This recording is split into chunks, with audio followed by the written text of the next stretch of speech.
What is going on, ladies and gentlemen? Welcome to Double Coverage. Hope you're still living, loving, and breathing sport. I'm Dom with the Great Man Sauce. And here we go. Ready to roll? We are ready, baby. And sit the fuck down, Grizzlies. That's what I'm gonna start it with. Sit down. Sit down. We're ready. We're ready to roll on against. It's going to be another Steph versus LeBron matchup. They've had some great battles in the years. We'll talk about that when we get to it. But mate, it's been a big week. The playoffs have been pumping. EPL's pumping. EPL's pumping. Not so F1, much for Arsenal. F1 is just could be back to probably the most boring sport at The the sprint moment. race was Yeah, that was good. interesting. But in just in Sprint race was general, good, but the just in actual race general was source, overall, it could go back to procession. some. It could be just very boring. Oh, The AFL is very exciting. It was a bit of an upset round this week. There's a few beltings which were not surprising. I think I got a My tip on you as well. Yeah, well, I'm an idiot that tipped the Eagles against the Blues so, as a roughie. I Well, try you to know, I bet. even gave you the roughie. I said you got more chance of picking GWS Yeah, winning than yeah, that. that's exactly right. Anyway, screwed that one up. And of course, in the hobby world, there was a card show over the weekend, which we'll talk about in Hobby Talk. We've got some packs we're going to rip. And also, we've had a few bits of funny business in the hobby come up this week. But we also had the funniest of the funniest business is that we've been touched. Golden Touch Sauce.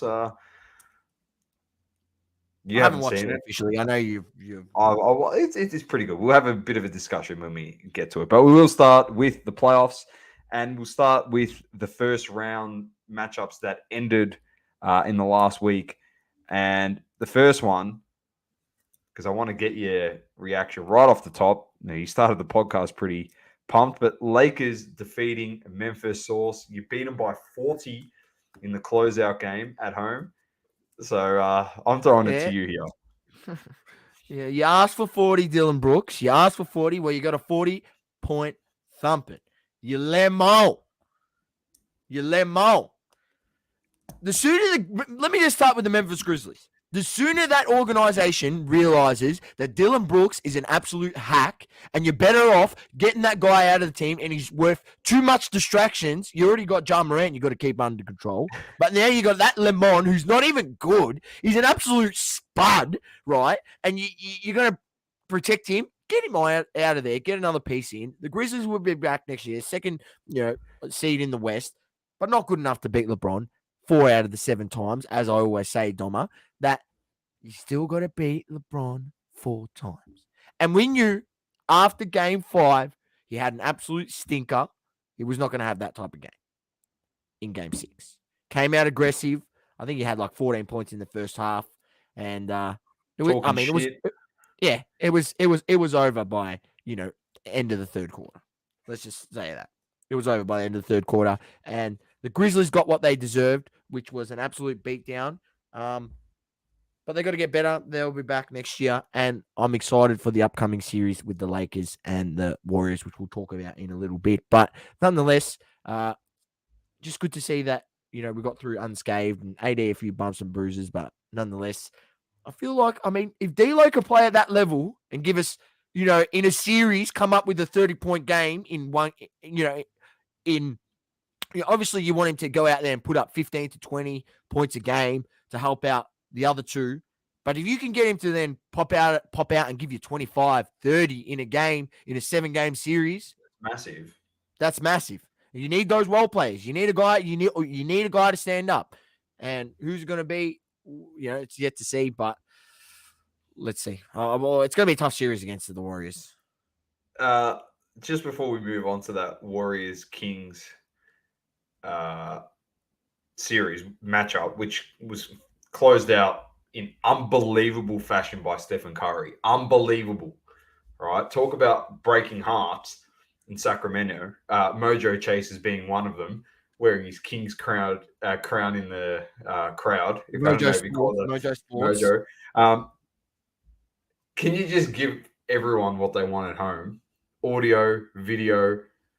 We've got Brooks in Cancun as the title, a part of the title. Can you just give us one for the Grizzlies and for Dylan Brooks? Just give us one of your good old fashioned Cancuns for the podcast. Oh, that's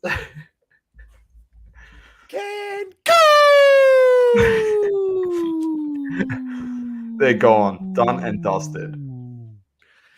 Enjoy your Unbelievable. holiday, Grizzlies, and And enjoy Dylan your Brooks, time in you're a China lemon. next season, Brooks, because I don't know if you saw the reports today, Source. Grizzlies may not be keen on them. So they're on the same page as you, Source. They are looking potentially to move him. He talks too much shit and he can't back it up. So doesn't help your team at all. All right, Warriors, Kings, 2-0 down in this series. The Warriors come back, win it in 7.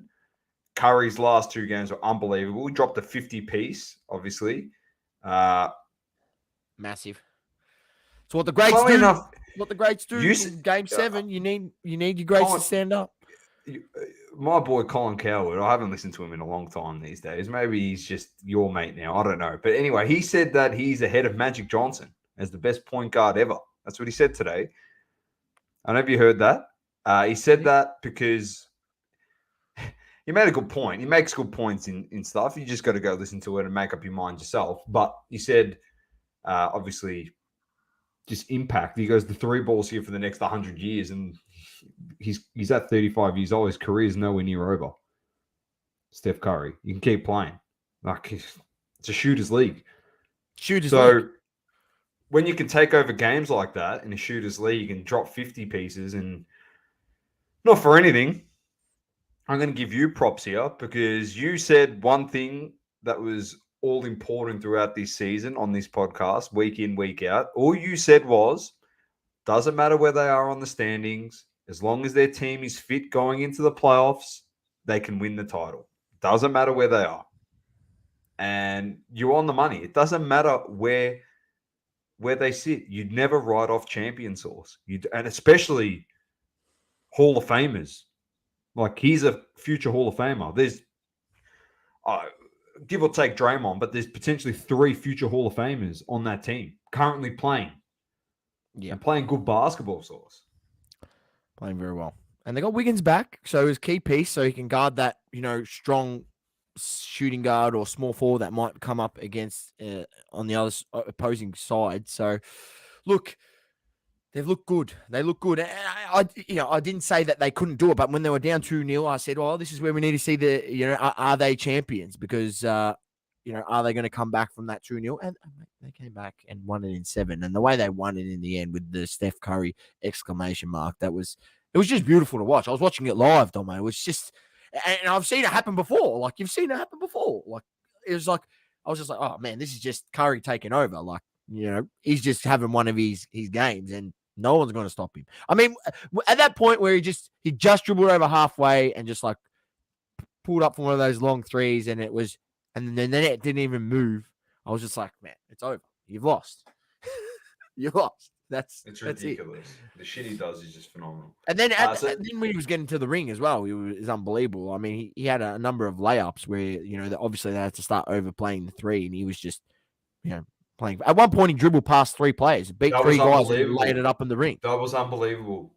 He went through like traffic twice, lots of traffic. Split 2 defenders with a low dribble. These 2 taller players low dribbled it so they couldn't reach down and steal the ball. Got through these 2 defenders. Before that, he just beat 1 defender, and then he split those 2, and then he laid it up at the ring. It was unbelievable. Just a freak. All right, so that's done and dusted, done in 7. Obviously, we'll get to that matchup right now. So now it is Lakers versus Golden State. How do you see the matchup? Put your bias aside in this one. It's going to be shooting versus your defense, really. Shooting versus defense, but I feel like we can have an impact on the glass, man. I feel like we could stay in games by out rebounding them, out hustling them at times, especially if they put Draymond to the 5 and take Looney out. Looney's a great rebounder, right? Don't get me wrong. But if they go to that small ball and then maybe we can out rebound them, because LeBron's a beast when he wants to rebound. Yeah. Like, don't forget that if he wants to go out there and hustle rebounds, and AD is a beast when he wants to actual hustle rebounds. We've seen a number of times this season, he's got, 15, 16, boards. So I feel like that could be the piece. I feel like the defense is where it's going to be. Can we, slow down Steph? He's hot coming into this series. Well, Can we who slow goes to down their Steph? shooting? Do you throw Vanderbilt to Thompson? Yeah, I think Vanderbilt's a good matchup for Thompson. Get him chasing him around, run him off the 3 line, force Clay to, you don't want Clay to get going from 3 because we've seen that before where Clay can struggle, really struggle going from 3 at times in playoffs, but at the same time he can turn it around in 1 quarter. Like he's that good of a shooter. So you got to run him off the 3-point line. He's going to get his open shots here and there, but I feel like Vanderbilt is a good matchup. He's good length on him, so it's going to be tough to get those shots up over him. But I'm worried about if they're going to play D'Lo on Curry, man. D'Lo chasing Curry around. It's giving me fits already. I'm telling you right now. Well, it's going to be either him or Schroeder. Yeah, well, that's why I feel like they might go Schroeder because I feel he's a bit better defender. But then at that same time, you're not putting as much size on him, so Curry can obviously get his shot off a lot better against Schroeder than he could against a guy with a bit more size. Do you throw Austin Reeves on him? Yeah, I feel like Austin might have a bit of a task on him. We'll see how he goes. Going to do a bit of a Dellavedova type. Oh man, who knows? Who knows? He's going to have his moment, Austin. Don't worry, man. And he's got to keep playing the way he played in the last series. He took his opportunities. And look, it's going to be a tough series. I think this definitely at least minimum goes 6. We'll be very strong at home because don't forget. I understand they did that in Game 7, but regardless, they got first 2 games away from home against the Kings. They got beaten, and one of them got beat pretty convincingly. Yeah, they did. And they've struggled away from home this season, really struggled. But as we say, Doma, in Game 7s, it's different because the pressure is just more pressure for everyone, especially, in that scenario, the Kings, who hadn't been to the playoffs in 15, 16 years. So massive pressure, and that's why anything can happen in Game 7, and that's why you see the champions came out in Game 7 and a championship performance by, Steph.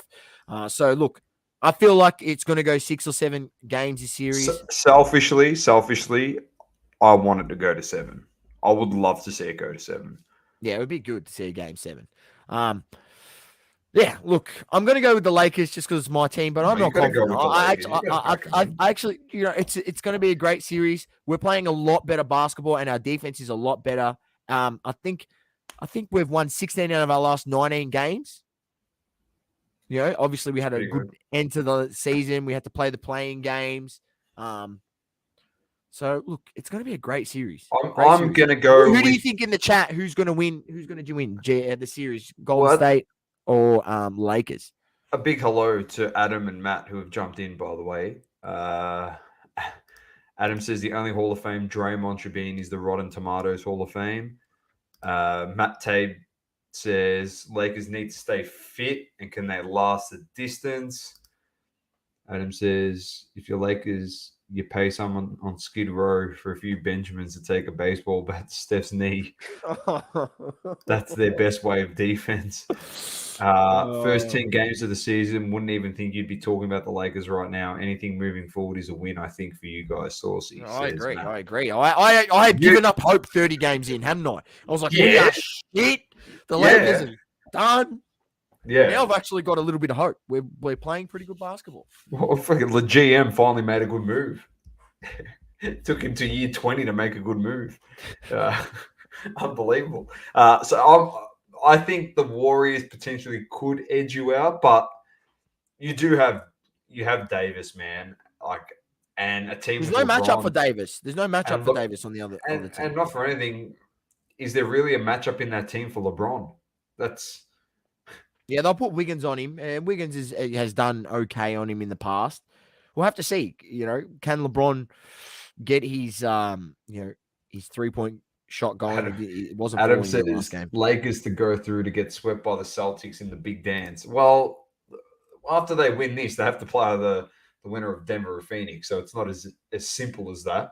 But let's get to that series, Adam, because it's not as simple for your mob either, because you lost game 1 at the TD Garden today, which without Joel Embiid in the lineup, and James Harden was absolutely cooking. Let me tell you, he had the pot out, man. He was roasting 45 dagger 3 at the end. Oh, what a game. I watched it. It was absolutely beautiful. I love Beautiful Embiid. I performance by love James Harden. Embiid, and I don't want to be so hard on him, but when the going gets tough, once again, Joel Embiid, nowhere to be seen. Injury or not. In a playoff game when they struggle, he's nowhere to be seen. Passes the buck. When it's a big series, he's injured, he's out, nowhere to be seen. Carried again. So this time by James Harden, who is notorious for being a flake in the playoffs, but he's come out massively today and hit that dagger three was huge, so right in Al Horford's face. Matt says, was it a lucky win for the Sixers or could they beat the Celtics? I think they can beat the Celtics. Well, if the Celtics want to play that type of defense, 100% they can beat them.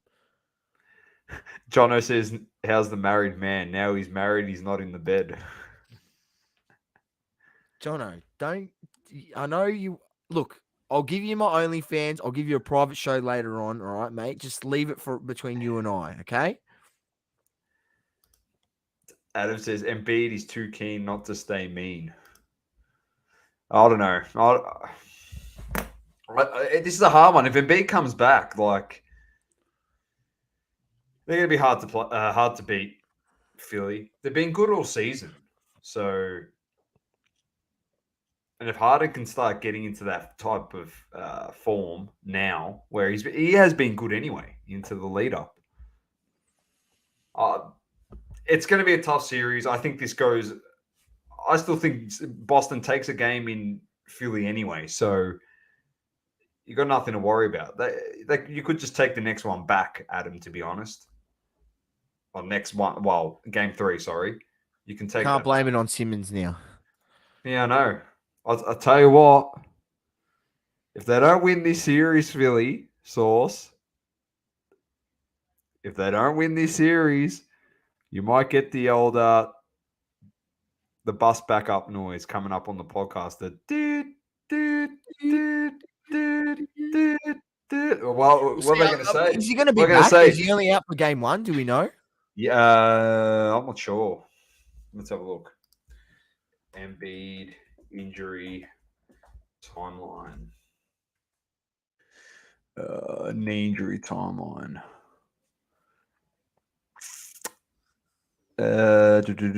Suffered an injury in game 3 of the series, unable to play game 4. Now his status is up in the air against the Thing. Will he be available for the start of the Eastern Conference semifinals?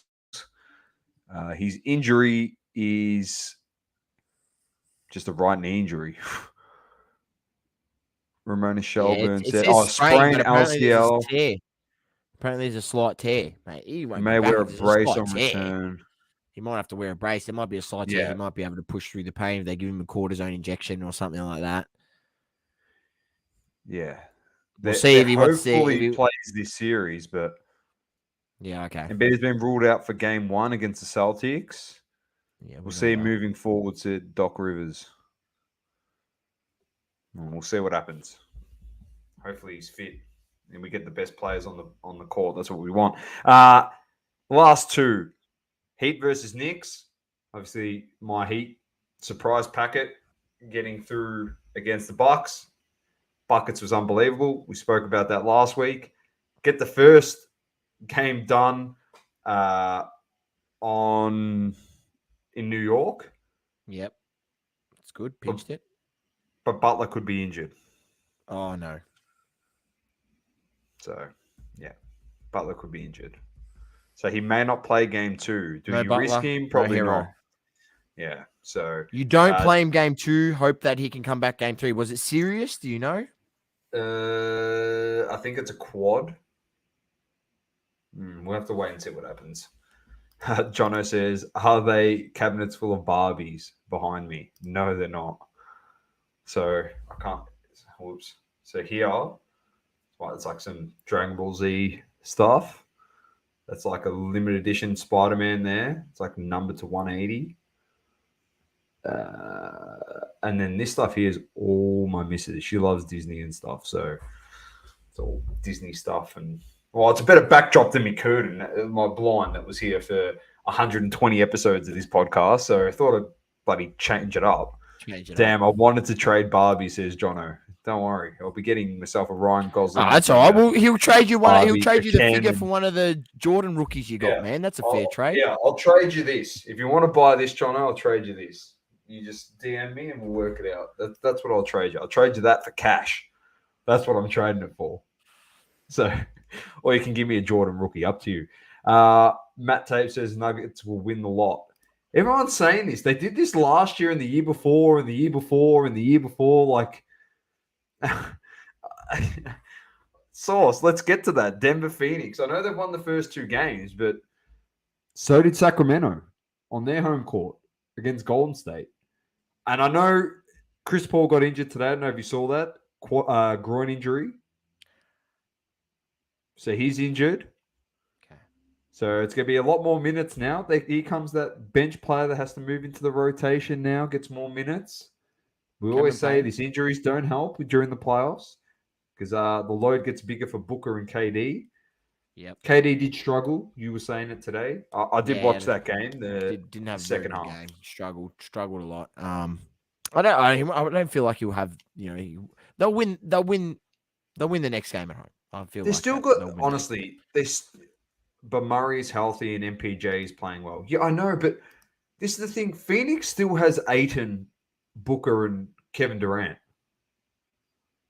Like, if Ayton actually learns how to rebound the ball and become a beast like he was at the start of the season, and just he's getting out hustled by Jokic. Yeah, literally, getting absolutely dominated. He has to work out a way to try and stop him from getting half the rebounds that he does. He gets a lot of offensive boards too, Jokic. Like, he just killed him. I don't know. They look good. Murray's look fantastic. I'm actually so happy, and like, I think we're all puts a smile on all our faces to see how well he's playing at the moment. But your thoughts on the series, Source? I'm not counting Phoenix out.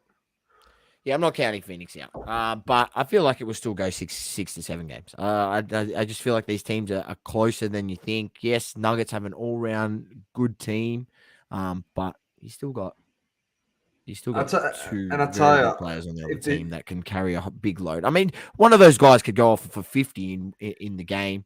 But they have to find a way to obviously slow down Jokic. I feel like the best way is to try force the ball out of Jokic's hands. You can't allow Jokic to go for nearly 40 points. He's going to be good, but you got to sort of keep him to a low amount of points and maybe force him to facilitate. But you can't just let him dominate the way he did, inside especially. So look.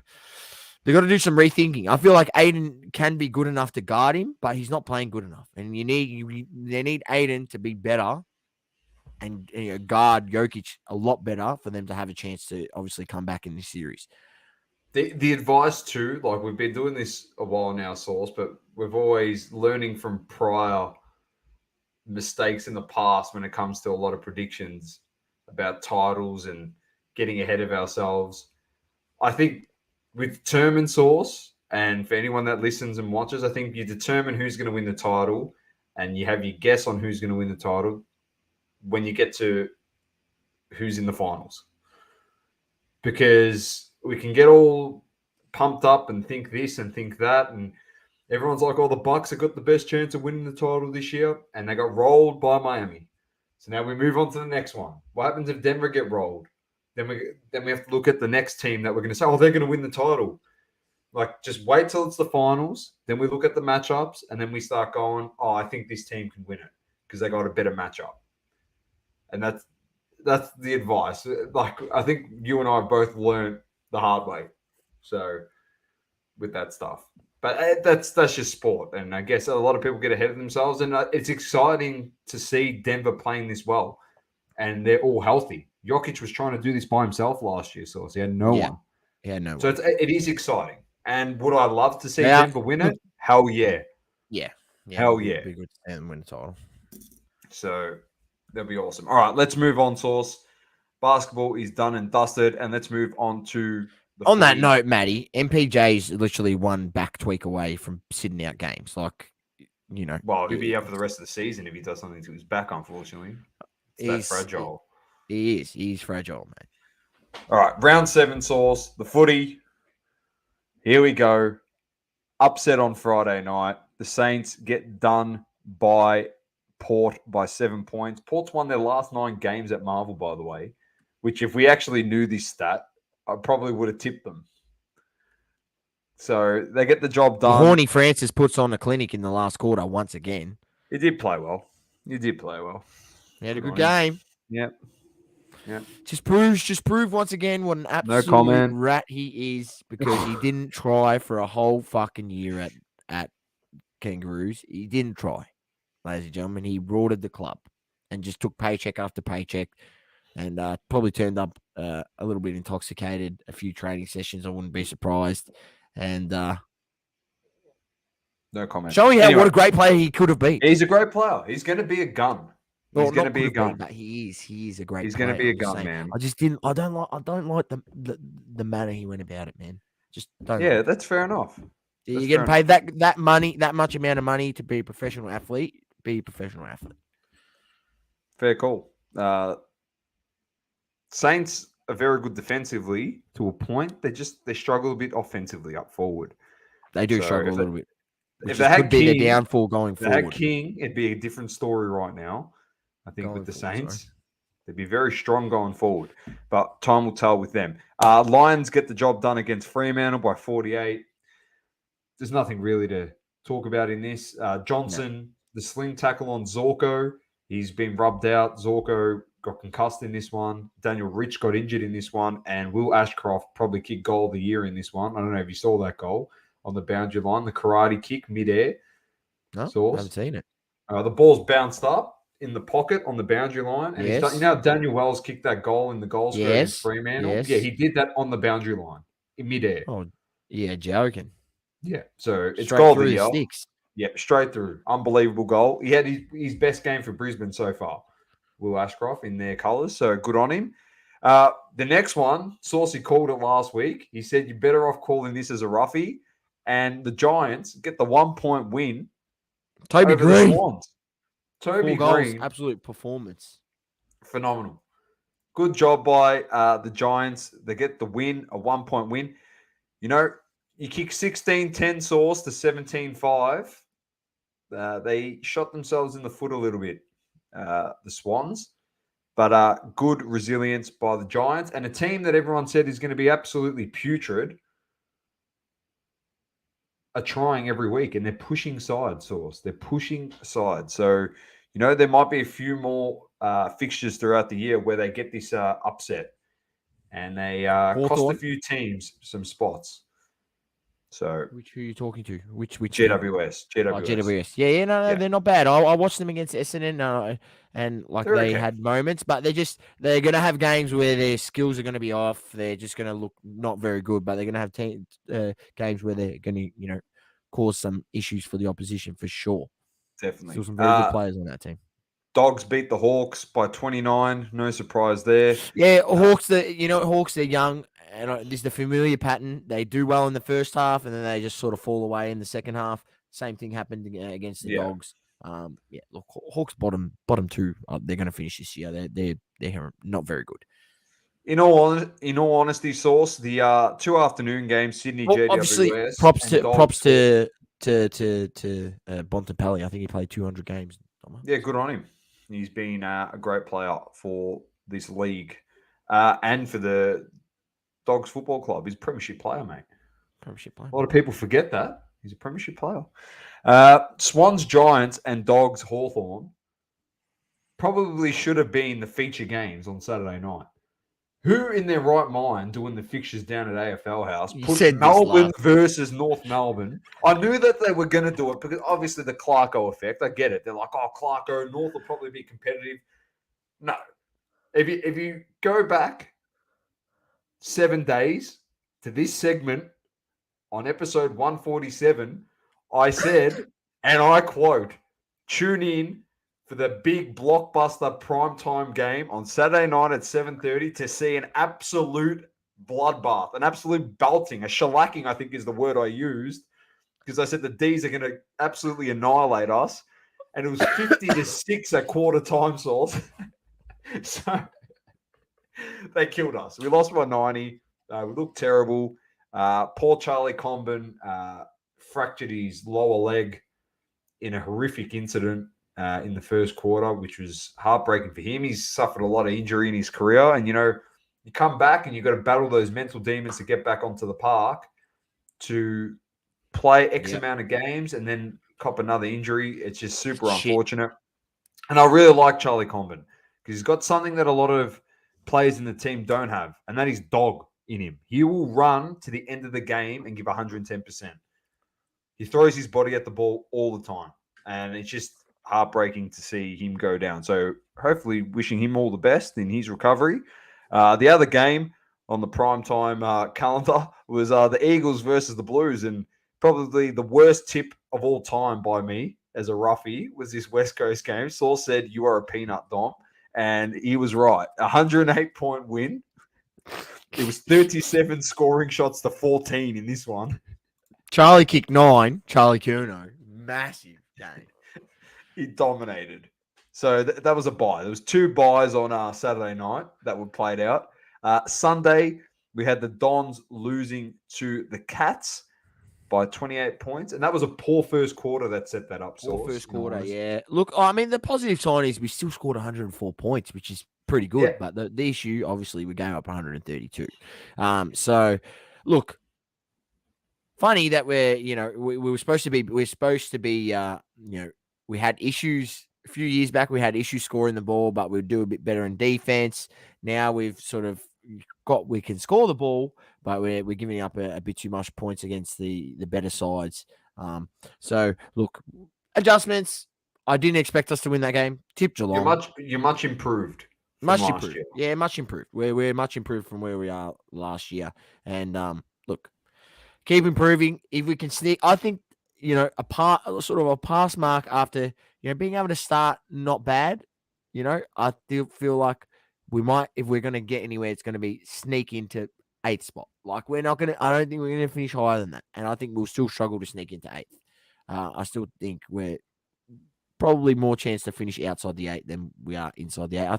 There's some good teams up there that are playing better football than us, but we'll see. Hope for the best and looking to win a final. That's what I'm saying. Win a final. But I don't think that's going to happen this year. In all honesty, yes, and its supporters, don't get your hopes up. I really don't think that's going to happen this year. Fair enough.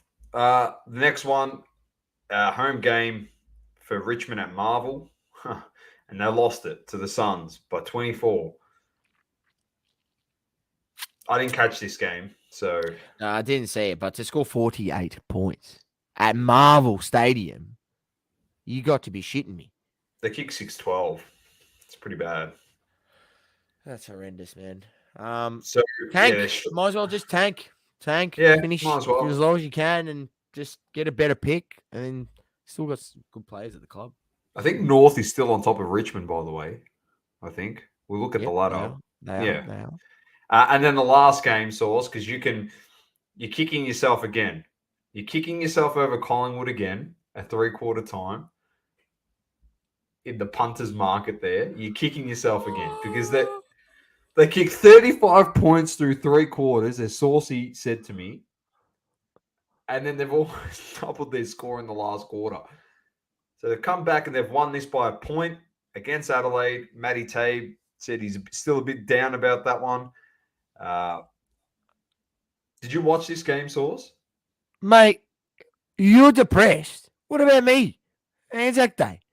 They went on 7 goals unanswered in the last quarter. Did you catch this one? Yeah, caught the end of it. It was just like another Collingwood moment. I mean, it's Groundhog Day, man. Groundhog Day. When will teams learn? You got to play to the final whistle against this team, man. They will genuinely believe if they are within 30 points, they can chase it down in 1 quarter. And they've proven it that they have a game plan that stands up to that against a number of teams. So, look, amazing again by Collingwood. They were $4.20 at 3/4 time, or $4.50. Like an idiot. A Groundhog Day for me again. Didn't fucking put money on. And look what happens. Come back and win by a point.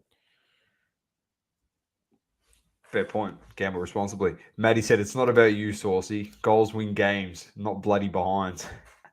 Yeah, how many behinds did they kick? They kicked a 16. lot. 16 behinds. I mean, you deserve to lose the game, Matty, kicking 16 behinds. You actually deserve to lose. You don't got to just deserve finish to them win. off. You got to And finish I them think, off. and you know what? I want to have because always when there's a lot of behinds, you don't know how many are rushed, Doma. You know what I mean? Yeah. So I went and actually had a look on the app. It tells you how many are rushed on the stats. I think only 3 of those were rushed. Bloody hell. 13 behinds from the run of play. Unbelievable. All right, let's get to round 8. Let's get to our tips. Let's get this sorted, Sauce. Carlton, Brisbane, Friday night. Marvel. I'm going to go Carlton. I'm going to go the Blues also. Richmond, Eagles, MCG. Oh, mate. This is going to be an absolute blockbuster of shithousery. I would not tune into this game. Do not waste your time. Both these teams are horrendous. I'm going to go Richmond, though, just because it's at the G. Geelong, Adelaide at GMHBA. Geelong. I'm also going Geelong. Suns, Melbourne in Queensland. Melbourne. I'm also going Melbourne. GWS Bulldogs, the derby, the rivalry at Manuka Oval, Canberra. Yeah, there are a couple of big games up there. Yeah, it's an interesting one. I feel like the Dogs are playing a little bit better football. They get Libba back this week, Sauce. Libba. I'll go the Dogs. Oh, I'm going GWS. Here's my differentiation point. That's a toss-up, that one, I think. Dockers Hawthorn at Optus. This is another rubbish game. Fremantle. I'm going Freo, but I really do hope that Hawthorn beat them. Port Adelaide versus Essendon in Adelaide. Port Adelaide. Yeah, I'm going Port. Collingwood, Sydney at the G. Collingwood. I'm going Collingwood. Yeah. Well, so I'm hoping for a close game, but this could get could be a bit of a pumping for Sydney, maybe. And what is the game of the round? 4:40 Sunday afternoon at Marvel Stadium, which I will be frequenting. I'll be at this one. My first game of the season. I'm going. Make sure. Hey, you got to say hello to my mate Moose. If I see Moose, shout out to Moose. I will say hello to him. North Melbourne versus the Saints. And I tell you what, the Saints are going to be pretty pissed off about the performance last week. And I don't know. I said Clarko fire rocket up our ass after one of our previous weeks, but I don't think anything's changed. So we lost combat injury. Zeebel's a bit banged up. Should get LDU back, but it's not enough. St Kilda. I'm also going the Saints. And to be honest, I could leave this game at halftime. So yeah. You're gonna leave at halftime. I don't like leaving my team. I don't. But you know what? There's cards to bid on, things to do, than sit around and watch my team get absolutely pounded. If you're in the game at halftime, I'll be there, Mel. I'm gonna have to chuck on a jumper, go for a run, get a kick. Don't worry, I wouldn't get a stat like half the players on the team anyway, so I'd fit in. Bang. Yeah, sorry, boys. That's a bit harsh. Arrow fired. Yeah, Carrow's arrow. Yeah. Done. All right, that's round 8 tips. I'll get them out on the social so everyone can copy Sauce's tips because he's leading me. Don't worry about mine. They're rubbish. So, all right. Tally after about round 10. No, the tally's there every week. Oh, okay. There you go. Yeah. Beautiful. All right, let's get to the EPL, the results for the week. If they want to come up. Here they are. Leicester Everton 2-2. Liverpool defeat Tottenham 4-3. One of the craziest endings to that game. Richarlison scores his first EPL goal for Tottenham. And then a minute later... He shushed the crowd as well. Yeah, he shushed the crowd. It's bloody Takes off his top, copped a yellow card. Yeah, shushes the crowd and then loses. Thanks for coming.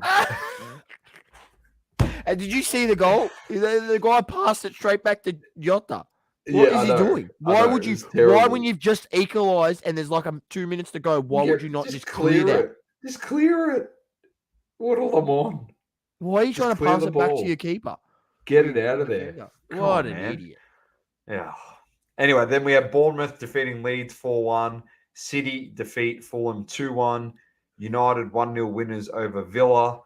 Newcastle 3-1 over Southampton. Brentford 2-1 over Nottingham. Brighton 6-0 over the Wolves.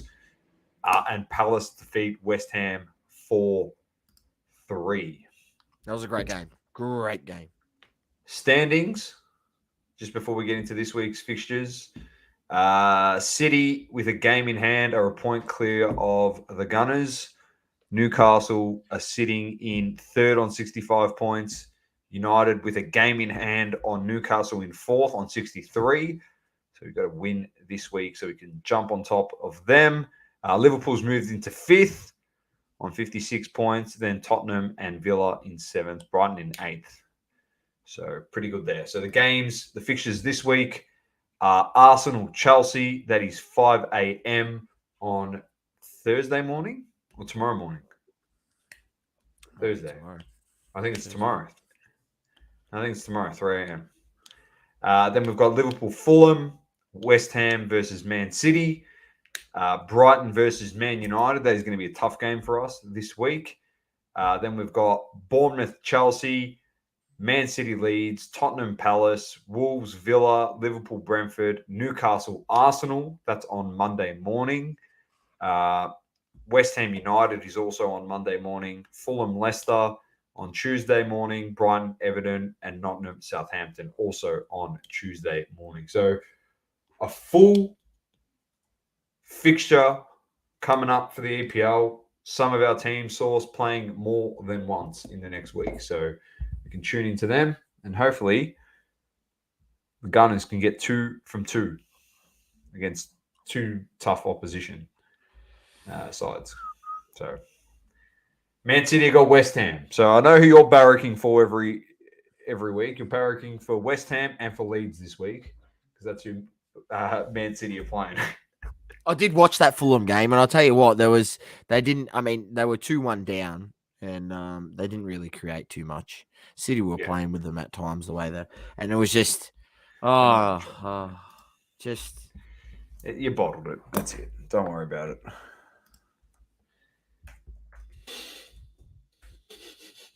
Let's move on. Done and dusted. Let's move on to the F1 source. And we had the Azerbaijan Grand Prix. We had off the grid running. We had a fair few here in the chat in that stream. It was good to have a chat throughout it. But Source and I at the top of the show, as we said, this is shaping up to be a formality of a season and quite boring, I think, unless things change. Perez wins this one. Verstappen in second. Good to see that Ferrari made some improvements over that 3-week period, and Leclerc finished on the podium in third. We had Alonso and Sainz in fourth and fifth, so the Ferrari third and fifth. Hamilton in sixth, Stroll in seventh, Russell in eighth, Norris in ninth, Tsunoda in 10th, and our resident Aussie Oscar Piastri just outside the points in 11th. He finished 86 seconds behind Sergio Perez, the leader. So there's a minute and 26 seconds. That's just the discrepancy is unbelievable. I just love looking at the times at the end. It's just insane. Yeah, the Red Bulls are just good. Hamilton finished almost. He finished 46 seconds behind Perez. Hamilton. It's just hilarious. It's so funny. So anyway, wait and see what happens. Is anyone going to catch the Red Bull? That's the question. That is the question. The next race source, 5:30 a.m. Yeah, next Monday. That's pretty good. Next Monday in Miami. Oh, back the paint on water. The paint on water. They sold us this amazing waterfront, water track, and it's freaking painted water. Man, hopefully they put some gators in there this time. It'd be hilarious. Oh, I'll be interested to see what they've done this time. Unfortunately, I've got a bit on at work on Monday, so I don't think I'll be able to stream this one. Welcome to Miami. We'll see. I might be able to get. Well, if the race goes for an hour and a half, it'll finish when I'm about to leave. Yeah, don't worry. I'll be on there. Don't worry about it. We'll see. I'll sort it out. All right. That's coming up this week, next week, Monday morning, 5:30 a.m. Australian time. If you're ever anywhere else on the planet, check your local guides for that one. All right, Sauce, over to you for some UFC. UFC, Doma, and as you all know, ladies and gentlemen, the UFC MMA segment is sponsored by Roll Clean Soap, Australia's #1 in MMA and BJJ and martial arts hygiene. Roll Clean is a proud family-run Australian business based out of Adelaide. Roll Clean is made with natural ingredients and help keep you clean on and off the mats. Don't be the smelly guy at the gym. Walk in with confidence and destroy the competition. Roll Clean offers a wide range of products targeting assisting post-training recovery. Our magnesium bath salts, bath bombs, boost balm can help ease those aches and pains after a hard training session. Roll Clean offers a wide variety of soaps to choose from. Just visit www.rollclean.com.au or hit them up on socials at Roll Clean Soap. Roll Clean, we've got your back. And Doma just flushed the beard oil. Don't worry about that. You think they just got soap? They got the beard oils. They got more things in the works. Always adding to their range of products. And let me tell you, very good for people with sensitive skin, because I've got sensitive skin and it doesn't flare me up. Doma's got sensitive skin. It doesn't flare him up. Comes up with beauty. Chunk out of that one. Doma gets so excited when he opens these up. He wants to actually eat them. I know. Matty Tape says Mother's Day is coming. It is, and 20% off your first order at checkout. Double coverage. Don't waste the opportunity. I'm just saying. Get your mother something beautiful, a nice bath bomb, magnesium bath bomb. She's complaining her back's, her shoulders a bit sore, or the mothers, they got to do bend over, maybe doing cooking, maybe doing some household chores, maybe working over a desk or something of the matter. A bit sore. Get them in the bath, boost balm, bath bomb from Roll Clean. That will sort them out, and give them a wine to go with it too while they're in the bath. And a nice little bomb. Yeah, they can relax. Special. There you go. Bath salts, all gift wrapped, says Maddie. I'm telling you, they're not just here for shits and giggles. We genuinely use it. And Sauce is going to give you a case study because he recently used a soap because he was staying somewhere. He forgot to pack his Roll Clean. And what happened to you? I broke out in a severe rash. You seen it, Dom. I was from head to toe. Yes. From head to toe. It was pretty bad. Head to toe. Yes. Because you forgot this. I've got me. That's what he's on the money. Daily, ladies and gentlemen. He's on the money with the sensitive skin. He's never had a problem with it, and I'm the same. Never had a problem with Roll Clean. It's fantastic. And thanks to Kat and Matt also. All right, Sauce, get into it. What have we got? UFC Fight Night, Song versus Simon. I'll run through the results as we usually do. Welterweight division, Trey Waters defeated Josh Quintan, third round decision. Heavyweight division, Marcos Rogero de Lima defeated Waldo Cortez Acosta with a third round decision. Featherweight division, you had Fernando Padilla defeating Julian Erosa, first round KO. Middleweight division, you had Rodolfo Vieira defeating Cody Brundagen, second round submission. Middleweight division, Kai Boralo defeats Mikhail Oleksijetsku, second round submission. And Song Yadong defeats Ricky Simon with a fifth round KO.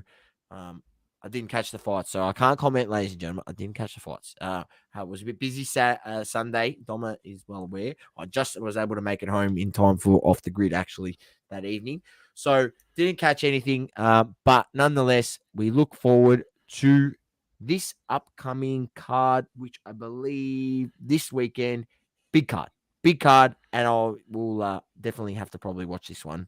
I'm just trying to think if I got anything on Sunday. I don't think I do. So I think this is on the cards. UFC 288 comes up, Doma, and it's headlined by Aljamain Sterling against Henry Cejudo. Henry Cejudo makes his comeback. Triple C. Not sure if anyone is familiar with Henry Cejudo, but if you are not, he used to fight. He was a double champ. Goes by the name Triple C. Very, very good fighter. 16-2 professional MMA record.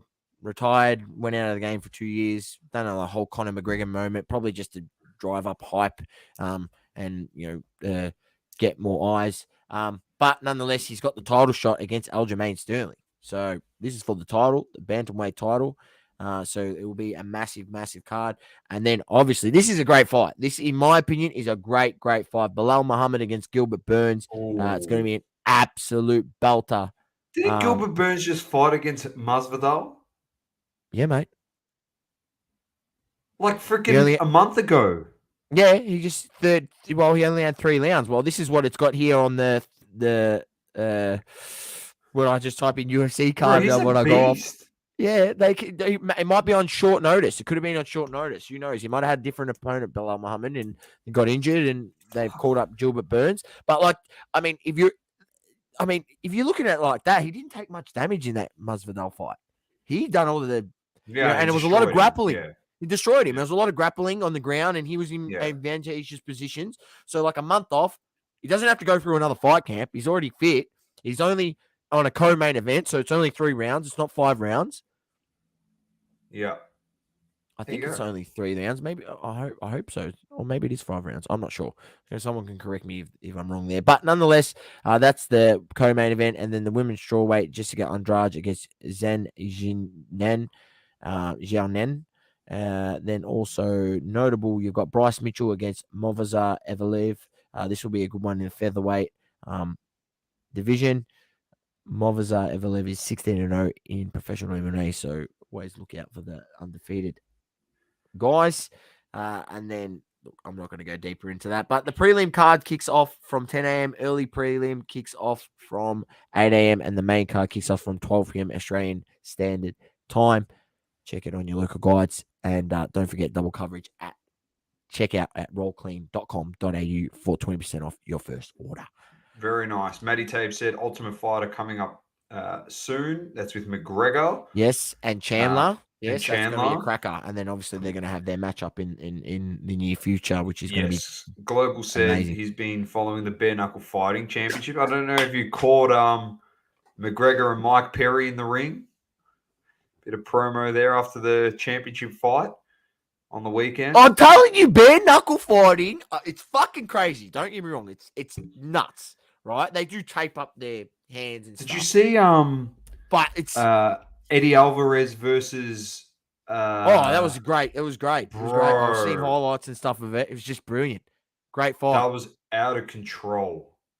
I'm telling you, as they build this up, I mean, it's big already, Doma. They've got like bare knuckle fighting Thailand, bare knuckle fighting UK. They've got all these branches, and then they got the whole overall bare knuckle championship. So they build up all these small promotions around the world, give guys opportunities to see if they've got talent, this and that, and then they bring them together into the the more wider range, and then they have the world champions and all that sort of stuff of it. Wow. It's amazing. It's really, really good. And look, they have slowly started to go down the road of pay-per-view. But for a while there, it was literally you paid $5 a month. I don't know if it was $5 US or $5 Australian, but something like that, $5 to $10 a month. And you got access to all of the BKFC stuff on an app on your phone, a bit like the Zan, or the Zone or whatever they call it. Very similar to that. This last one, they did charge $24 for the pay-per-view, but as we know, Doma, as things get bigger and bigger and bigger, if they start charging more money, don't worry, ladies and gentlemen, if you're worried about that, you always be able to find on the realms of the internet or find a replay later on if you're concerned about paying for the pay-per-view.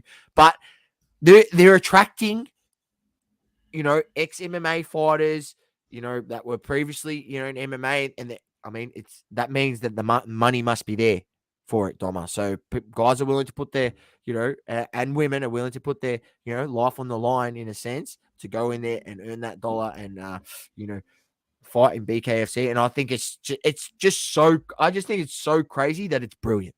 I mean, I'd rather watch that over that power slap bullshit that Dana White's trying to promote. I'd rather give my time to that. Adam says, get on Rowdy Beck Rawling. She's an Aussie. She's from Tasmania. Yeah, what? You on her OnlyFans, are you, Adam? Oh, geez. Okay. I don't even know who these people are, but you were very quick to jump that. You could have just rolled with that. Because I follow her on Instagram. I told you, mate, I follow BKFC. So when there's an Aussie fighter, of course I follow the Aussie. Global said he's actually friends with the world champ, Christine Ferreira. Your friends? Oh man, I would love it. I don't think it would ever get sanctioned. I just feel like a sporting body might not allow that to come here. Might have to go to Thailand to watch it because they have quite a few events in Thailand. Might have to get her to come on the show for a holiday. Yeah, get her on. I'd be keen to. I'd love to talk to someone that's involved in the organization just to, to think as to why they chose that, why they went down bare knuckle. I mean, if you're bare knuckle boxing, it's bare knuckle boxing. You can only punch with your hands. It's boxing. Bare knuckle boxing. She is from the United States. Christine Ferreira. All right, well, it's a watch this space, I guess. He's definitely a watch this space. All right, Sauce. You know what time it is. It's time for Hobby Talk. Brought to you by Platinum Standard Grading.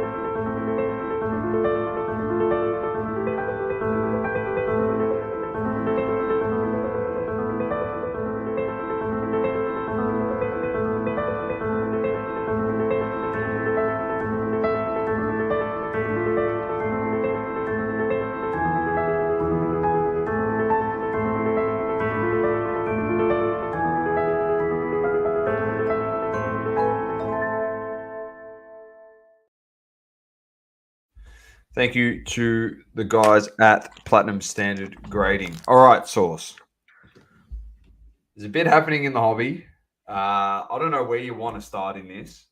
I personally, the card show Melbourne, we'll give a recap of that. That was at the Cranbourne Turf Club. Cranbourne Turf Club. I've done it right here. A bit smaller than last time. Yeah. Not as many tables. I think that maybe had to do not as many tables, not as many patrons. Probably a few factors why that was the case. I could speculate. I feel like it's the first show we've sort of had that's on a Saturday. A lot of kids sports on Saturday, so didn't see many kids there, did we, Doma? Probably has to do with the fact that it was on a Saturday. But a lot of adult sport too, like as well. Yes, that's true. That's they can't bring their kids. Exactly. That's true. Predominantly, let's be honest, you see fathers bringing their sons and daughters to these events. So if they're out there playing footy on a Saturday, there is unfortunately no chance that they're going to be able to bring their kids or even come down themselves to the event. So, yeah, that is a factor. I agree with you on that because I was in the same boat. I was only there for an hour and then I had to shoot off. And if the show wasn't near my home ground, then I wouldn't have come to the show, which I told you that. I said, I don't think I'll be able to come to the show. And then I Googled the distance. It was only 20 minutes. So I was like, I can make it. But not for anything. If I was playing an hour away, then I wouldn't have been at the show. So no chance. That's an example of it. So Saucy, I agree with you 100%. A lot of TCG, a lot of familiar faces too. So it was good. Like catching up with people. Adam, it wasn't the same vibe as the last one. I feel like it wasn't. But look, hopefully improvements, maybe things can be learnt.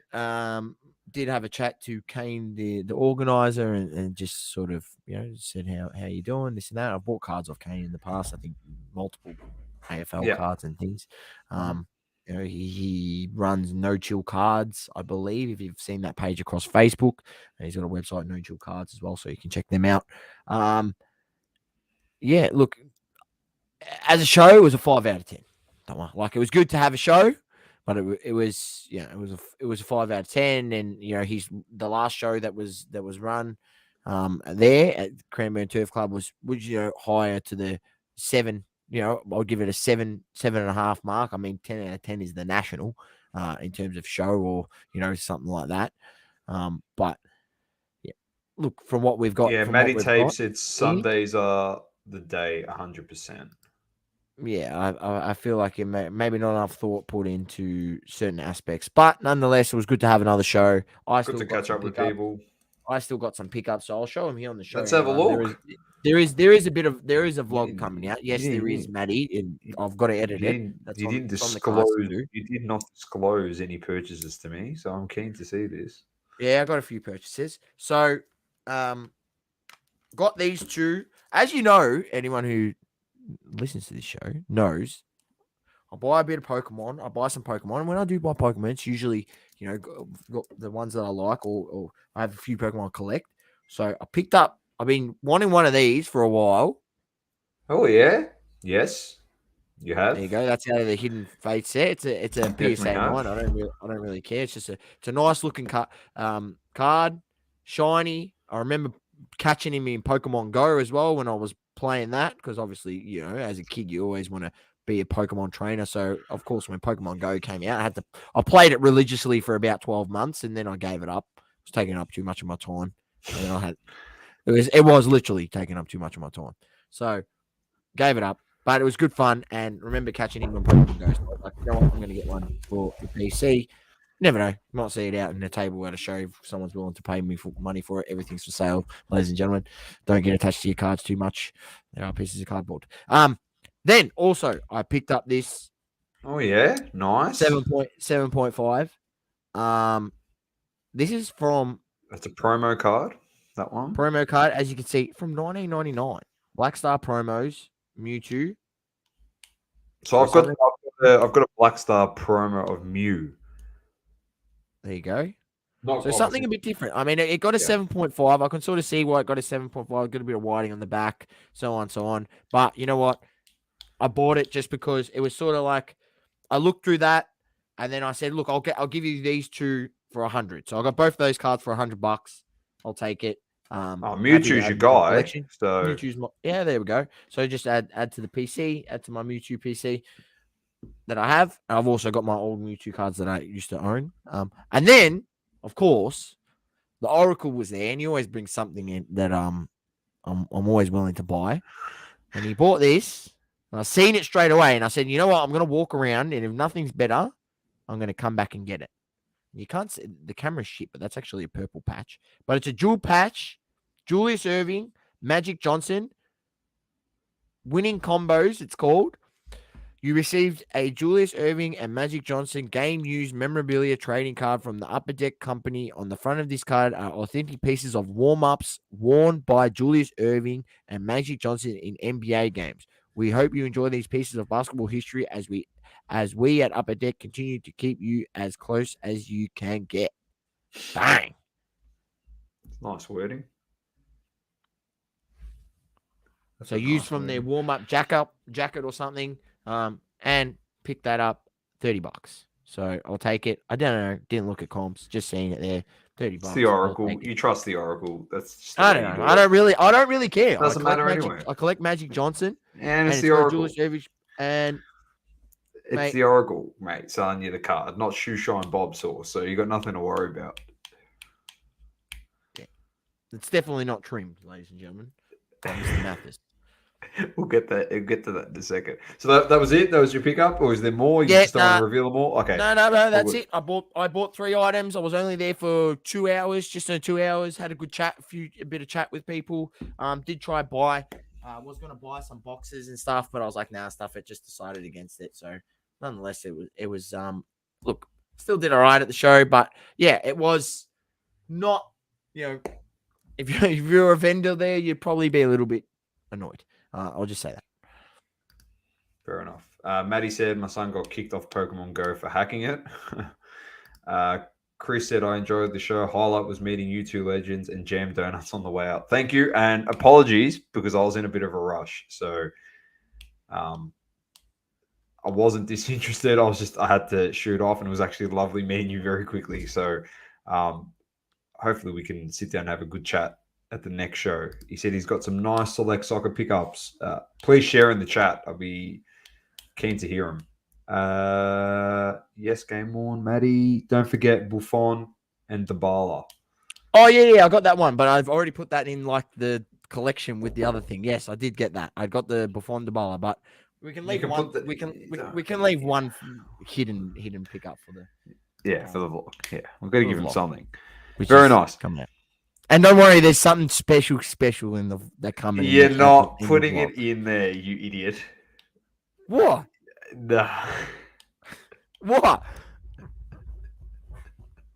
I know where you're going with this. I'm not revealing. What do you mean? All right. If it's going to be a surprise, it's going to be a surprise. I'm not going to ruin it. But you are a lemon. You are genuinely a lemon. You're going to get nominated if you do it. I'm straight up. I'm changing the my outro was from the venue. I am changing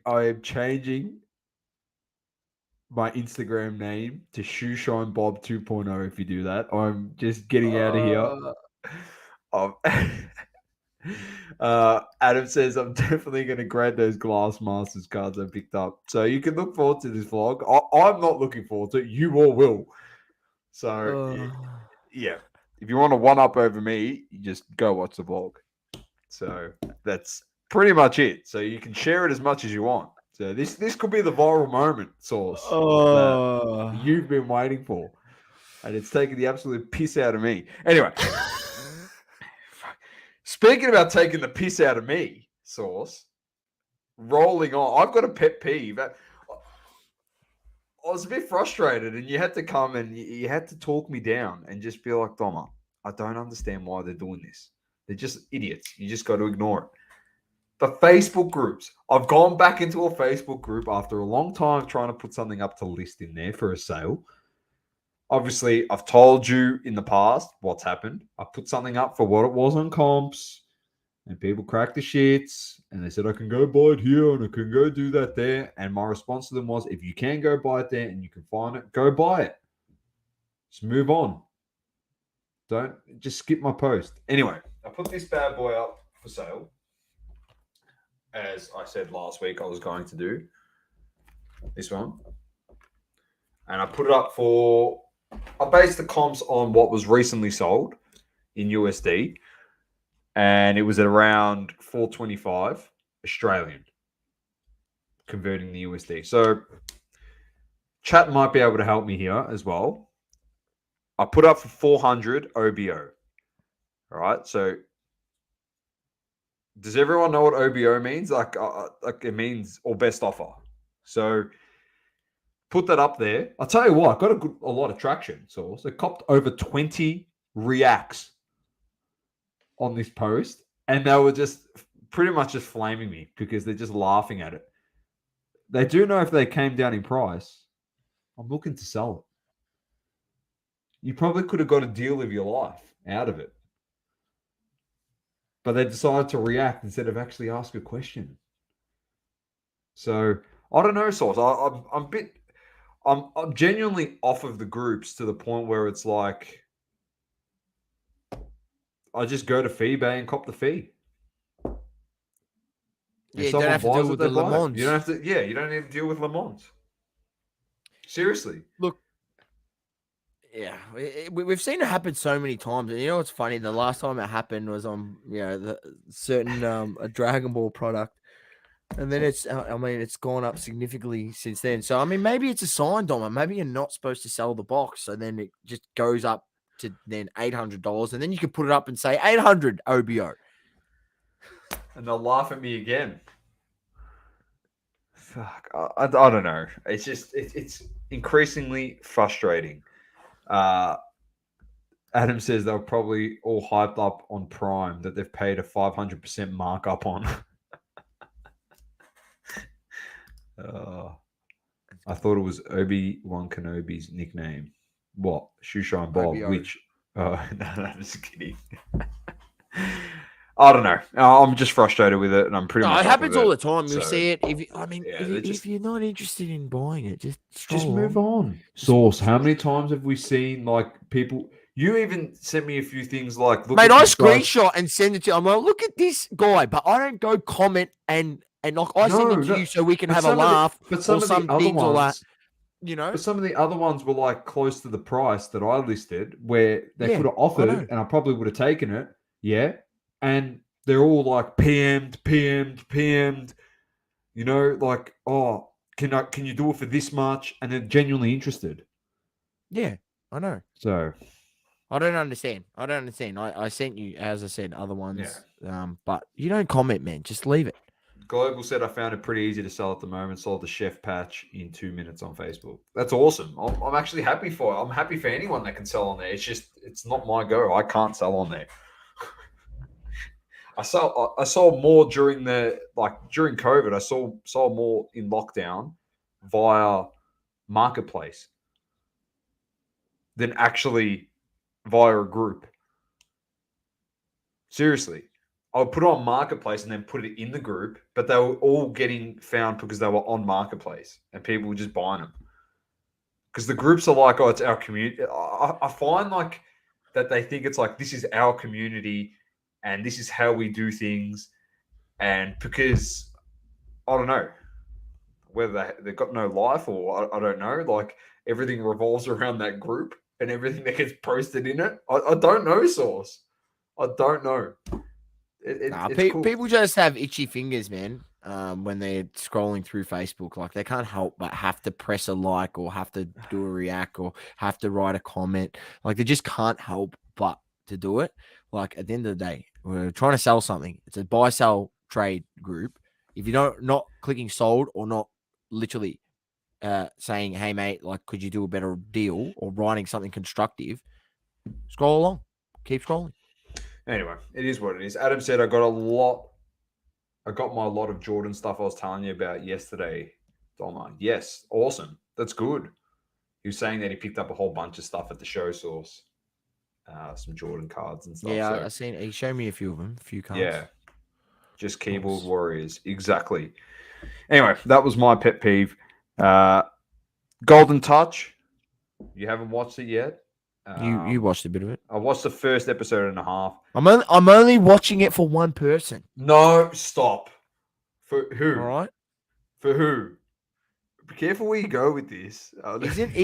Isn't there some celebrities in it? Yeah, Drake. Oh no. I think Ric Flair's in there. Well, there you go. He's I'm in only it. watching for Ric Flair. Okay. Yeah, that's a good answer. Um, it's like porn stars. No Adam before you start typing things in the chat. Not that one. The show with Chumley porn stars. Um, Adam, he's just gonna love this. Um, he's throwing me off here. Saucy's throwing me off with that comment. Anyway, it's like porn stars. They send people out to look at a collection and then they bring it back for evaluation. Like, I'll give you an example. Like, I didn't say it on Off the Grid because I thought you'd piss yourself laughing, but they found the Beanie Babies collection that they got appraised. And they got this doctor of Beanie Babies to come in. Yes, that is not a mincing of words. A doctor of Beanie Babies. And she explained how the condition works also, and like I thought cards were cooked. Genuinely, it's like if there's not enough bean stuffing in the stomach of the bear and it slouches over, then it's not worth as much as one that sits upright and the eyes need to be straight. If it's a little bit crooked, then it devalues the thing. I was like, what the hell's going on? And here we are thinking Shoeshine Bob with his Coke bricks and Kurt's card care and trimming cards is bad in our hobby. These guys are pretty fucking Worried about how much freaking stuffing's in the stomach. I was just like, what the hell's going on? So it was very interesting, and of course, there's some cringe moments in there, like when Ken's talking to his daughter about her parking fines or speeding fines. It's just like, it's just not necessary. Drake says that he's worth $500 million, so he drops in that he's got a 9-figure bank account, so that gets dropped in there, which was pretty interesting. I got a 9-figure bank account. So yeah, I enjoy it because not for anything. It's made by Netflix, so it's not going to be a poorly made show because it's backed by a lot of money. And the other thing I was saying this on Off the Grid the other night, but one thing to keep in mind, and if you watch Cage's, this is Cage Lawyer, if you watch his 1-minute hobby news recap, he sums it up exactly how I said it on Off the Grid on the weekend. Just remember the prices of the cards and the memorabilia that are selling now are at the prices at the time the show is being filmed. All right. So don't sit there and be like, oh, this Jordan rookie's worth 350 grand in the show. That's what it's appraised at. And you'll turn around and going, it's worth 130. This is bullshit. Like, unfortunately, it's at the point of time when it was filmed. So that's what the values were. They've gone down, obviously, since then. But I enjoy the show. Ken and I have conversed on social media, and I got nothing against the guy. Does what he wants to do. Just he's got a show. He's got a 9-figure bank account. He lives on a golf course. He's got it all, and he's best friends with Sports Car Radio by the looks of things. That was a bit of a shock. Almost fell off my chair when I saw that shit on Sunday morning. So I know we don't watch it. Did you watch it? It was very interesting because he just jumped in the live. The only way he gets the live, unless the boys there, they just send the link to him all the time, just hoping he jumps in. You know, he did jump in. He didn't really acknowledge them at all.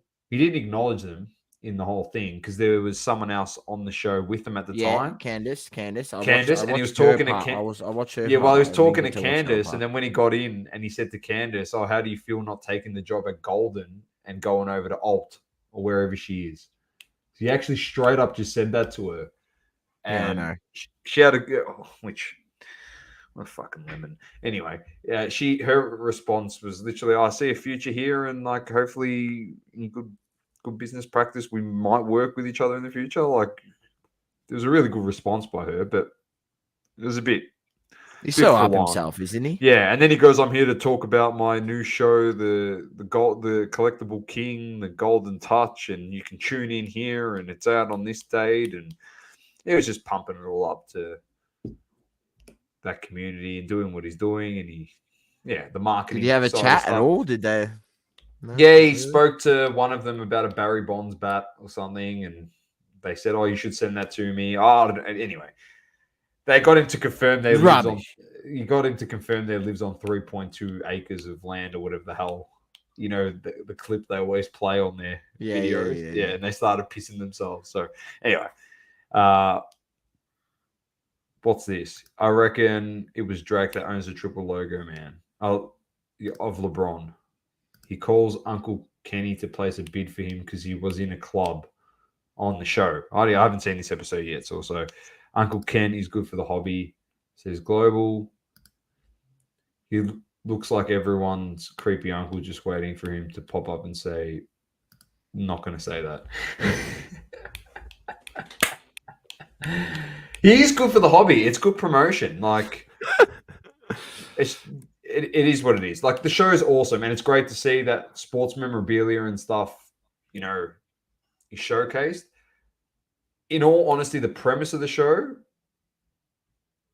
on a personal level, I'd enjoy it more than maybe one of these other pickers type shows because, it's all... it's sports memorabilia source and stuff like that. Yeah. So for us, it's like, oh, this is epic. They got like Jackie Robinson's jersey, like his full playing kit that's sold. You know what I mean? And it's awesome. I know it's off Scary Movie, Adam. I know. I know. So anyway, it's good. I'll continue watching it tonight. When the missus goes to sleep, I don't think she wants to see Uncle Ken give her nightmares. So I'll subject myself to that alone. And just record it on my phone and send it to Source so he doesn't have to pay for it. Sorry about that, Netflix. I don't know if you boys have watched it yet, but Legacy on Disney, the true story about the Lakers, is pretty good. I haven't seen it yet, but that's a good one. I will watch list that and put it in my list. All right, lucky last before we get into some pack rip sauce, and I'm going to throw it to you because it's a Le Mans, and he's altered some cards, and I've got beef with Tony Bellew, who's a boxer, and when you give this Le Mans, I'd rather you have beef with this guy because he was an offensive lineman. So if he starts coming after us, at least there's someone coming after you this time. It's pretty crazy, man. It's pretty crazy what we're seeing. Like, for the longest of time, like, altering cards has been, I mean, PSA grade stuff altered, right? They don't assess it a grade. They just say, yeah, it's authentic, but it's been altered. Same with BGS. They just give it an authentic grade. This guy, Evan Mathis, has put out one of the most, elaborate sort of little videos about how he goes about, altering and trimming, vintage cards. And, the vintage cards are a lot easier to do it with just because it was a paper stock. Some cards were definitely printed outside of the manufacturer's sort of standard size, which is what they sort of go by when they grade them down at PSA and BGS. And, it can be trimmed and altered and improved to, up your grading, especially if you're doing this on, higher end vintage cards. And he's put out this whole video, but what's scary, he's put out this video, now, but if you go have a look at the blowout forums, is this Evan Mathis, if that name rings a bell, we'll explain in a second. But this Evan Mathis has a history of dating back to 2016 of doing this type of stuff, trimming cards. Now, we've seen the whole Kurt's card care situation and how that sort of, you can play the video in the background. This is how he's told it: vintage cards trimming, cardology 101. Cardology 101, right? And I don't know if he's got more stuff there, but Evan Mathis used to be a former offensive lineman that played in the NFL. So I don't understand. If you had half a brain when you played in the NFL, he played for 9 seasons, I think he probably would have got quite a few $1 million. If you had half a brain, you could probably invest that money, probably never have to work again. But nonetheless, he's just trying to rip off collectors by trimming cards to then make more money, getting false grades that shouldn't actually be assigned to that card. It's pretty crazy. He talks about using a rubber on a card, obviously using a ruler to get the centering, and then he uses like a scalpel a really, really sharp scalpel to trim the card along like a ruling line. And then he also, uses a rubber to like fix certain aspects of the card to push down, bits of the card and things like that. It's pretty crazy, Doma. As I said, we've seen the whole situation with Kurt's card care and what a stir that was, and I think people have sort of accepted it, and it's sad that that's the case. But now it's bizarre that like people are saying, there's people in comments saying that this is okay. This is not okay. Whatever he's doing, that was something on the card. He's rubbed it off, whatever mark it was, and he's probably trimming cards and altering them. It defeats the purpose of why we have these graded cards and why it's so hard to get such a 10 or a perfect grade on vintage cards like that. It defeats the purpose. And when you're talking about some high end vintage cards, when you got things that bumping something from even a 2 to a 3 or a 3 to a 4 or a 5 to a 6 in these vintage cards can still mean a multiplier of $1,000, $1,500, could be $2,000. You get something, you fix it up, you get it a 5, all of a sudden you fix it up a bit and it gets a 7, gets an 8. Crazy, man. That could be literally $5,000-$10,000 that, you're an unwilling collector is paying that money for what they think is a more pristine version of the card, but in reality, it's an altered version of the card or a trimmed version of the card, and that's what they're getting in return. It's just crazy, man. And look, I don't know in what world, Evan Mathis, you, sir, believe that doing these actions is actually okay. So for that, you are a lemon.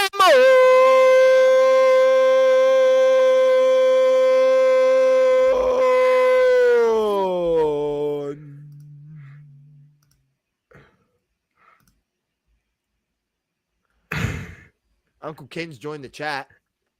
Uncle Ken's in the chat. I have 4.2 acres, 5 acres with 0.5 acres with buyer's premium. Crooked Ken Golden. Yep, that looks legit. How are you, Kenny? I can't do these. Surely oh, man. We've got Shoe Shine Bob, Crooked Ken Golden.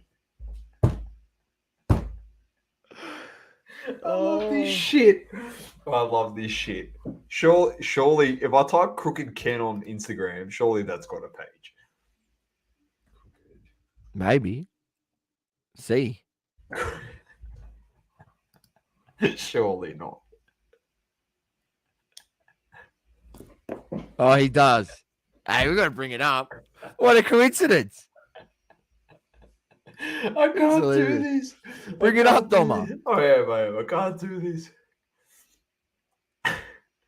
Oh, I can't do this. This is the best.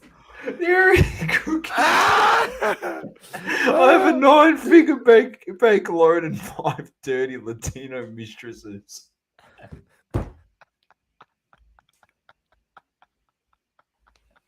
Have a look at this, the fraud father. The fraud father. Oh, wow. And they put the sad face. Oh. Hey, go back. That's when he was selling the freaking things on the. He was saying that the Nike Jordan rookie was the rookie. A whole 2 years. A whole 2 years before he's Fleer rookie. And then now, just go back a year. He was saying that the Fleer's the real one. Oh, make up your mind, Crooked Ken. Make up your mind. Jeez. Anyway, that'll be saved in my stuff. Anyway, I wanted to get back to this after you gave the Le Mans, the Crooked Ken just got me there. Some of the comments, we've got Dan the Car Man just gave him the clown emoji. No, literally, he's a clown.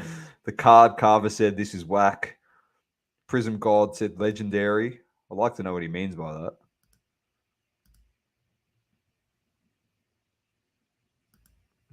I think there was a bit of response to that. There's 41 comment. I'm not going to go. You think this is good? I think he's just explaining what's been going on. But what is legendary? The fact that he's educating people in a space that was never put in the forefront. Huh?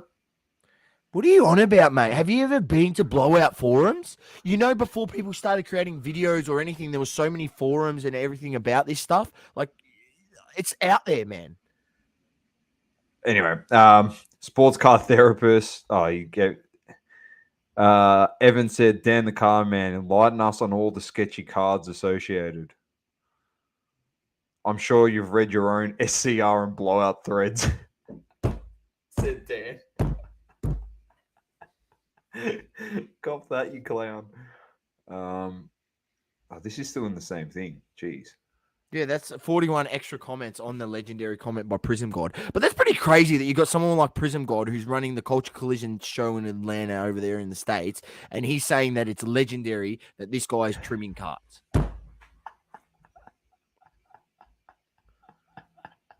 Sauce.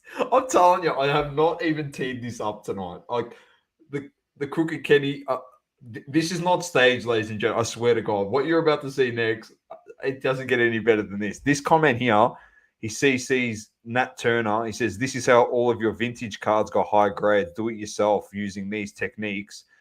First comment, Shoeshine Bob.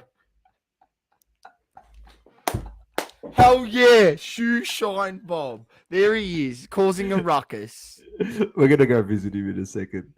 We're gonna go visit him. Mustafa. He's saying, he's,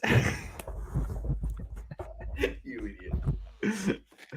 Wait a second, thought it was illegal to trim or alter cards. Anyway, I don't know. I don't submit cards for grading, says Evan. Okay. Some guy said that CTE really hits different for some people. Well, that's a bit rough. Oh, wow. That's wow. Wow. Sports car therapist says this is disgusting. Man, a few people just gone in. Where's the rest of the vid? Did you trim my rusty? I'm not saying that. NFL money. All that NFL money and still trimming, someone said. Shady. This guy's a clown. Scissoring is way better.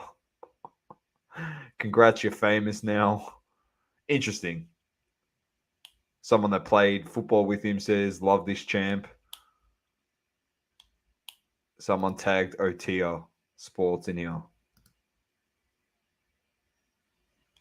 Now we know he got the 52 tops mantle PSA 9. Don't forget the Frank Thomas. Anyone that wants to read the Blowout Forums, the article or the thread about Evan Mathis, I just posted it in the chat. So feel free to check it out for more information. And literally a detailed, it goes back to 2016, mate. And people have linked up certain cards for have linked up certain cards and everything. It's extensive, man. You don't understand, man. There's people out there in this hobby that just don't like this stuff, man. So like they've gone on extensive research. So check it out. It's definitely worth the read. And this is why, man, we always say just you got to be careful out there, man. It's a wild west this card game, man. It's the wild west, literally, because there is no governing body. It's just a bunch of people that like cards. And that in cahoots together, a lot of them. You know, like in terms of what the hobby is, it's a whole bunch of people that collect cards, that like cards, that like to collect cardboard. But this guy being one of them. Yeah, mate, look how shiny his bonce is. Here he is. If he was stood out in the sun for 30 minutes, 40-degree day, mate, you could cook an egg on that head. Well, this is new. It's mugshots.com. Scheduled termination date. Oh dear. Oh no, we're not going down. Don't go down. Not going down. Anyway, there's Shoeshine Bob. He was in the comments looking after Evan Mathis, which is good fun. Anyway, it's not great. It really isn't. And it's been an issue for a long time. And not for anything. If they can't tell that they're using Kurt's card care to alter the cards, how are they going to know that the cards are being trimmed by someone that's a professional at doing it source when they go to PSA? So, how are you going to know? You're going to have no idea at all. So, it's not good. We'll see what comes of it, but I'll definitely go have a read of this forum, this thread. I'll be keen to see what they write. It's a very toxic place, Blowout, and I'll be honest with you, if I go there, it'll probably be like the third time I've ever gone on the forum. Seriously, I don't really go on that. Anyway, let's end on a positive note, and let's get into some ripping. You putting up anything tonight? What have you got? Yes, I went down. I picked up 3 packs of the new Donruss basketball. Hopefully we can get a Chet, as you can see on the front there, or a Paolo. And then, of course, I've still got a few packs of these, Doma. So we'll see if the streak continues where I got absolutely jack shit from them. Well, we've had some good pack luck lately. I bought this today as a bit of a show and tell, a bit of Union Arena Demon Slayer, influenced by our friend over there in the States, Manny. I've never watched the anime, but I just know it's a very popular anime. They're like super popular. Yeah, it's meant to be awesome. So, and I'm putting up 3 packets of Team Coach. My first 3 packets that I've bought this year. So I'll be able to do a bit of a reaction to them, I guess. So, do you want me to... A couple of packs. Do you want me to rip? You go first. You go All first. right, You go first. Let's go. I'll just go through the hits. They've changed the packs. I think they've made them more environmentally friendly. No, they were paper last year too. Were they? Yeah. Maybe I didn't buy enough last year. Sauce. I swear to God. Sauce.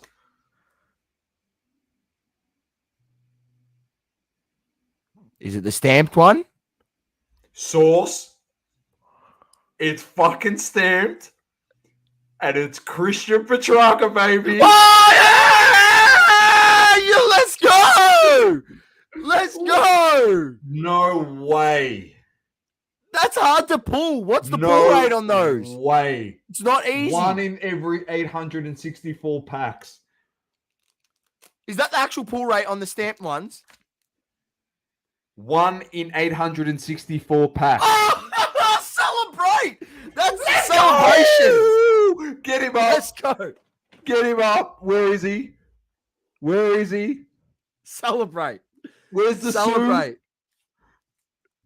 Sue? Here he comes. Sue. And we'll get a Mourinho slide too. Let's go. And a bit of Salt Bay. Yeah. And some Alfredo. Oh, Jesus Christ. I can't believe I've hit that. And you said to me before you got it, you're like, if I hit one of those Scanlon stamped, I'm going to lose it. Literally, before we got on air, you're like, I've got these team coaches. What? Seriously, Sauce? What are the chances? What is this pack luck we're having, bro? Seriously. Bro, That's unreal. I'm actually sweating. 1 in every 826 packs. Bro, I'm actually sweating. Oh, my God. I'm actually sweating. The chances that you hit that is so low. Wow. That's good. That's great. That's made this pod right there. Bro, I'm genuinely sweating. And it's Christian Petrarca. I know, it's a good player. It's Christian Petrarca. I know, that's why. It's not like I've hit. Oh, my days, man. Yeah. There it is. You want the Totti dummy? I'll give you that. What else you want me to give you? Oh, geez. I'll be using the strong hand later, Adam. I'll tell you that much. Fuck. What a put. Well, we know we're going to get jack shit in the rest of them, but I can do a bit of a. I like the silvers. Oh, man. Jeez. I like the. If you're getting the Essendon cards, they're mine. Yeah, definitely. Sam Taylor. I like these. They're pretty nice looking cards. Just imagine I open another one of these packs and I hit a freaking Tyson Beck Best and Fairest card. Oh. I might have to do a Blaze and take my top off if that happens. Jeez. There you go. Ben Hobbs. What's your thoughts on the cards? What's your thoughts? Give us your bit. Nice card stock. Here you go. Pack. Here's a bet that's coming your way. Ben Hobbs. Yeah, beautiful. I'll take that. Ben Hobbs. What have I hit here? What's this? A fantasy favorites card. Doherty. Best pull you've had for a while, mate. Definitely. No comment. LD Sue in the base. Got to get a bit of him. The base cards are here you go. Here's Jake the Snake for you. Yeah, there you go. I'll take. Oh, that's a good action shot. I like it. Yeah, I'll make a little poll for you.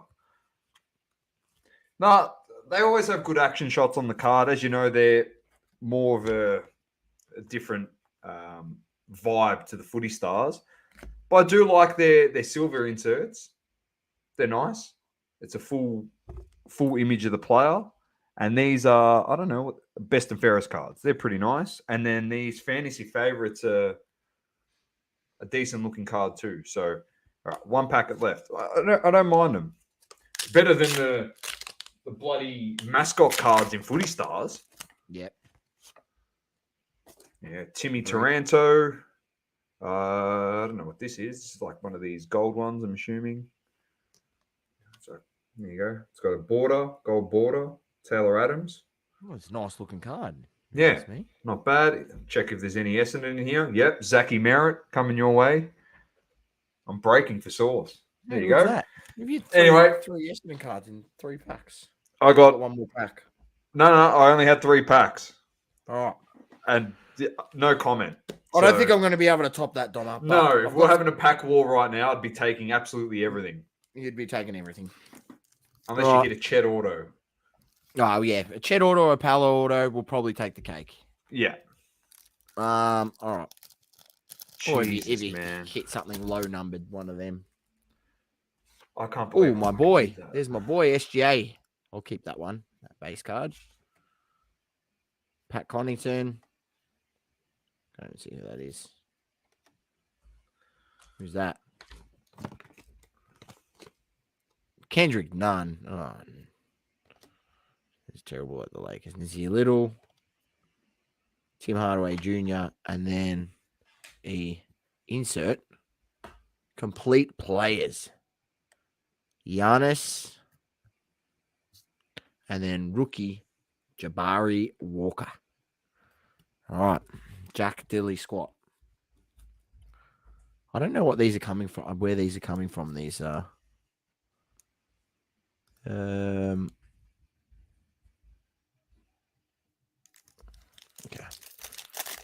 I love how on the back, Dom, it literally says, on average. You get nothing worth more than 10 cents in this packet. Not non-base cards are 1 in every pack on average. So you're not even guaranteed to at least have like a non-base pack. Is that Jamal Murray? Girate, KD, Denny Avdija, Mikal Bridges, Klay Thompson, and I don't know who that is. Is that complete franchise features? And then it's the wrong guy, wrong rookie. Osmini Dieno, and franchise features of Damian Lillard. All right, it's not looking good, Doma. It's not looking good. I should have bought Pokemon packs. Marcus Smart with the green hair. I don't know who that is. Joel Embiid. Trey Jones. Chef. The Chef. Derek White, is it? Yeah, Derek White. It's a holo of. Oh, it's not rookie. Damn. Alfred Sengun. Good player. I like good player. Sengun. It is good. He's a good player. So Alfred Sengun. And then my rookie for the pack, Jaden Ivey. Very nice. Absolutely horrendous. All right, last pack, Doma, and then we're wrapping things up. It's an hour and 45. I've actually got bad news. We got G'd up for nothing. Why? Is that the common? It's the common. Doma, you've G'd me up. I know. We sued. We are had to get the gold. That's all right. It has to be. We had excitement. Yeah, it's all right. We needed some excitement. We had Shoe Shine Bob. We had Crooked Kenny. We had a. I could get Lamont of the week for that. That's fair. Genuinely. Well, I told you to check because there's 2 different stamps. There's the standard stamp and there's the gold stamp. We shouldn't have G'd up. We should have looked up the card first on eBay.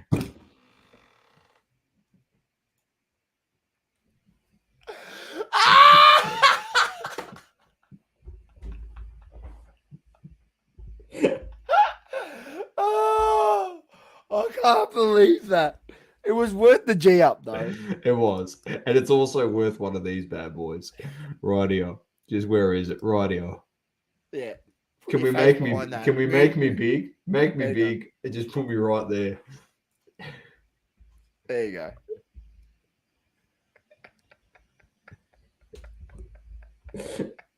Well, I'm taking that out of the top loader. I can't waste the top loader on that. So the difference is I've educated myself now. The rounded edges is the common. The square edges is the rare. That's the best way to tell it apart. There See, you go, ladies so- and gentlemen. Learnt live on the show. Yeah, that I'm a fucking idiot. That's pretty much what Tom's we've a Le learned. Mans. Yeah, straight up. Yep. I still won the pack battle though, Matt said. And I agree, I did. You did still win the pack battle. Mine was absolutely shit. My two best. These are my three best cards. Aduki as a Buki. No. Uduku as a Buku. Emergent. What is- Jaden McDaniels base rookie. And a Jaden Ivey base rookie. What, I've had a $20 shocker. down? Absolutely shit. That's literally $28 down the drain. I've genuinely thought I could roll this card into something massive and fuck. He got What a excited lemon. already. I was so Yeah, G'd that up. is absolutely so hilarious, man. It's actually very funny. It actually is very funny. I should clip that and then put the SpongeBob 2 minutes later. That's such a good meme. And just be like, Source, I didn't hit the card. Oh, Matty goes, just trim it to square edges. go comment, Matty. Go comment after we just had the Evan Mathis absolute lemon. Oh, So the stamp wow. looks like this. I'll just quickly show it and then we'll wrap up the show. So this is what it looks like. The stamp is much bigger. Make it big. I will. I'll click on the image. There you go. So that's what the stamp looks like. And as you can tell, it's square edges. Okay, there you go. I still like Christian Petrarca anyway, so I might even just keep that for the PC. He's just trying to save face now after Yeah, we've celebrated a I'm a bit too hard. I'm a fucking idiot. I really am. What an idiot. Oh, On that note, so great. it's been Lamont with the Great Man Sauce. Keep loving, living, loving, and breathing sport. It's double coverage and peace. Peace out, ladies and gentlemen. Thanks for tuning in. As always, don't forget to leave a review. Thank you for tuning in. Please don't forget to leave a review on the Apple Podcasting app. Also, follow us on socials, Instagram, Facebook, Twitter, and TikTok. Talking all sports, double coverage.